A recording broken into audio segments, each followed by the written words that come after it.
What's going on, everybody? Welcome to another episode of Hollywood Already Did It, your movie podcast, where we sit and analyze why these stories keep getting retold, redone, rebooted, remade, if they're doing anything new, if we're exploring any new themes, if there's anything left to squeeze from these stones, and if we can drag to bring that horse to the water and make it drink, whether that's the audience going or something new happening.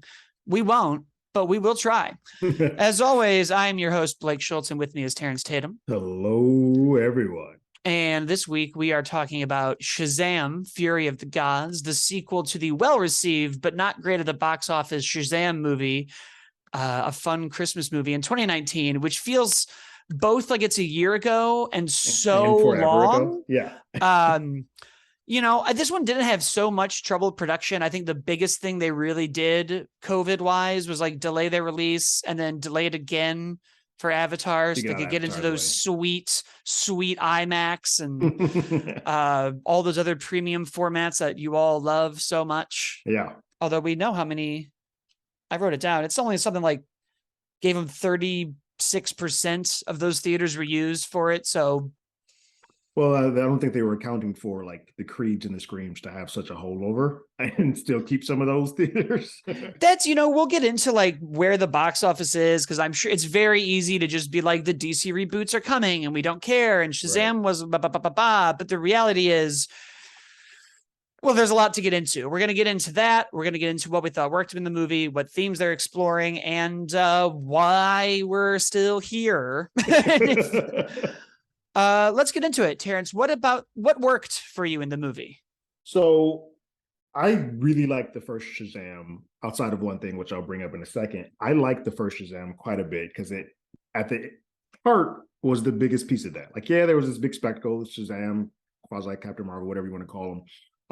He's doing his thing, and it felt big, but it was grounded all by the story of this kid who just wanted somebody to fit in, have a family, and he couldn't find one. His mom rejected him, which was one of the most heartbreaking things I've seen in a film in so long. And then he's found his new family in this group. And so my issue with the first Shazam was that the character that Zachary was playing was very different, age-wise, felt different than Billy Bastion. Like the actor that was playing Billy Bastion was like a 16-year-old and acted like an angsty, like who's been in pain 16-year-old, where when he became Shazam, he was like a 7-year-old.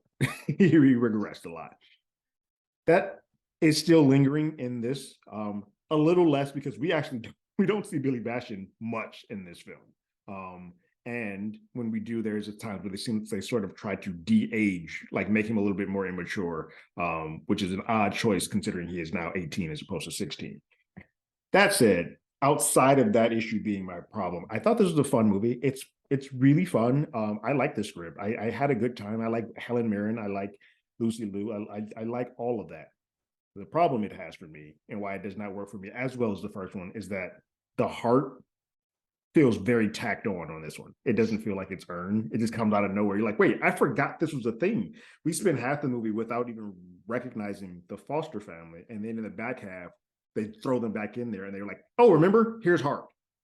And for me, that felt a little jarring because I was like, hey, I would have liked to have spent a little bit more time in that, other than a throwaway line that Mary and Shazam have in their layer about, hey, the family saying you're going to age out. We don't bring that up again until the third act.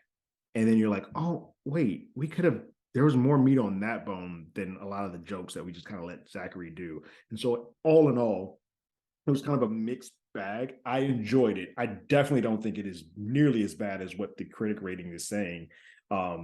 It's a fun movie that I think takes a little bit more of the comedy elements this time as a little and less of the heart, which is why I think it's a little bit more uneven than the first Shazam for me.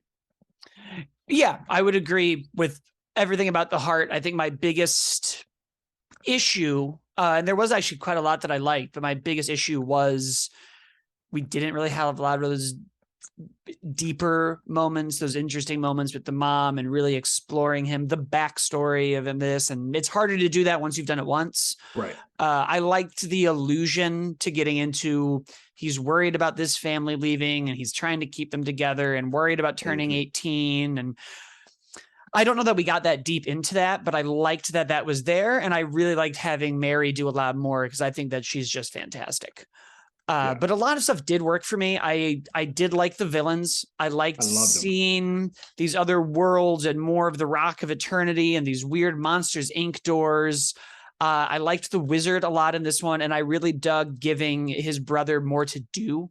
I also really got into the kind of earlier parts where they're the Philadelphia, not fanatics, but the whatever they call them, the mess ups. Yeah. And I enjoyed this sort of inverse of where normally a superhero sequel, I feel like gets these powers, do I deserve them? Do I need them? I wish I could be Spider-Man and I just want it to be Peter Parker, and the Dark Knight is, I made this symbol. And usually 2 is the rejection of power. We usually have to have the origin story, the rejection, and then the third one is the corruption. Superman 3, Venom suits, X-Men 3 corrupted the franchise. A lot of kind of moments like that. And I enjoyed seeing them try to kind of play with that in a way of like, the city is now going to believe that they shouldn't have the powers. And I really wanted them to expand on that and get into, well, we have a Justice League and we have a Justice Society. Do we really need these group of kids that are just messing up? Right. Like Superman's out there somewhere. Batman's out there somewhere. We have heroes already. Do we need these guys to be the ones that are helping us? Which I think kind of brings me into my next point. Did you find it harder to connect to this movie knowing this 10-year road that we have? That the world is about to like do a hard reset to them. Because we do have post-credit scenes. We do. Sandberg said he's turned this film back in October because that's when it was supposed to come out back then. So everything that was there is still there. But it is odd because, we're still trying to build up the Justice Society. We're still acting as if there's going to be a Shazam 3. We even, and because to my understanding, Gal Gadot is still kind of a part of whatever the heck it is that. I was so glad we got her in that cameo. When we did that dream sequence with her head cut off, I was like, you have got to be kidding me. That was his way of sort of playing tongue-in-cheek with the first time that they did it in the last one, because Superman was just a head off, which they wanted to get Henry, and then at the last minute Henry couldn't come, so that's what they shot. They almost didn't get Gal apparently, and then she was able to sort of do it in the last one, but they were like, cool, we finally got her, let's at least play a little fun with the audience, that big half. So yes, it does work out, but having Gal, having that, it all became really confusing to me. I'm like, I no longer know what this is. Are we keeping this Shazam? Are we getting rid of, like, what does this mean to the rest of the world? And it didn't mess up the story for me, but it was one of those ones I was like, well, this was all superfluous. Like, none of this matters. And why am I here? So then my bigger question, because I've seen a lot of people say that, and we still also have Aquaman and then the Flash itself. We still have Aquaman, right? That didn't get canceled. It's still happening. We don't have like the Trench and all that nonsense. Right. No, it's all the spin-offs that were happening from it. Yeah.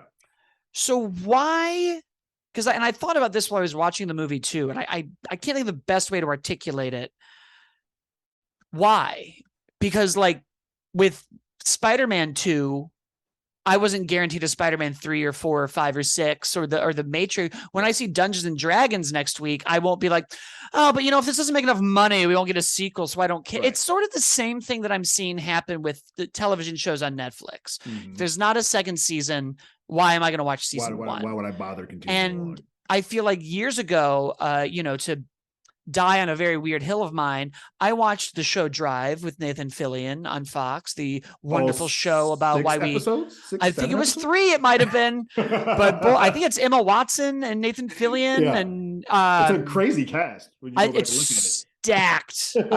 Sarah Clark, who went on to be the Terminator robot, the wonderful show, for those who don't know, that was we kidnap a bunch of random people and make them do a cross-country race with mysterious stakes, including like a mom with her minivan and Nathan Fillion and Emma Watson make it their mission to instead figure out who's doing this to them and why. I watched those 6 episodes without knowing that would get canceled, and I was still attached and cared about those characters. I do like, that's how pilot season used to be. So my question for you is like, do you think our expectation has changed? Do you think I think unfortunately the world that the movies have sort of, movies specifically, the MCU has kind of put us in, and now subsequently DCEU has put us in, has sort of made us all think that it's all in this one sandbox. Unfortunately, some of that is also at their own behest. I think if this movie was just what it was from beginning to before the credits, by the credits, even with the Wonder Woman piece, because Wonder Woman can just exist. Like Wonder Woman's a part of the world. I think it would have been fine as a standalone story, just that. When you start throwing in those post credits, you're building to a world that we're never actually going to see. And now you have put yourself in the sandbox of saying, hey, I am now attached to a world that no longer matters. When you could have just been like, we're ending with Wonder Woman, and now there's a world where Shazam exists. If we come back to play with this, cool. If James Gunn decides to come back down this world, cool. But we don't have to because this finishes this story. They chose not to. That's an interesting point because it's reminds me of the problem that I think comic books themselves run into sometimes, where, oh, I picked up this book, but then Flashpoint happened, or I'm reading the X-Men, but then like another colossal event happened, or, oh, we killed Jean and we killed Logan and we killed that. All these people come back and the big event resets the world again. And who cares? It gets very challenging to build long-term stakes in worlds that we know are dependent on capitalism, for lack of a better word. Right. But it's interesting because you see it even in video games, right? Somebody asked me about the Dead Space remake, and they were like, well, should I play it? Are the other two getting remade? And I was like, well, who cares? This is a great game. Just enjoy this game. Is really good. Be here in this moment with me. I don't go on dates, and I'm like, but what if we don't get married? I go on the date. Like, all films, everybody should try to choose that as like, enjoy a book, enjoy a comic book, enjoy a movie, enjoy a video game based on just that film. If it continues on, cool. But I think we've gotten to this point where everybody's like, hey, what's next? What's next? What's next? Instead of enjoying the now. And that's a dangerous thing. And I think, does it hurt Shazam? I think the movie as a whole is fine. They put themselves into that corner where they start, because they easily, honestly, could have just, if I was James Gunn and I had this world, I would just removed both of those post-credit sequences and like, nope, this is just what it is. Yeah, that's all I've got. This has been Hollywood Already Did Its episode on Shazam Fury of the Gods. You can subscribe if you're watching on YouTube. You can subscribe. I don't even know how the podcast works now. It's like a little plus button on Apple. It is. Do that. You can follow us on Twitter at Hollywood ADI and TikTok as Hollywood Already Did It. I'm at As Always Blake. Terrence is at Terrence Tatum. We will see everybody next week for Mr. Wick.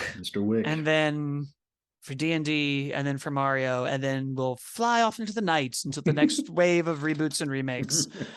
Yeah. Have a good one. Later.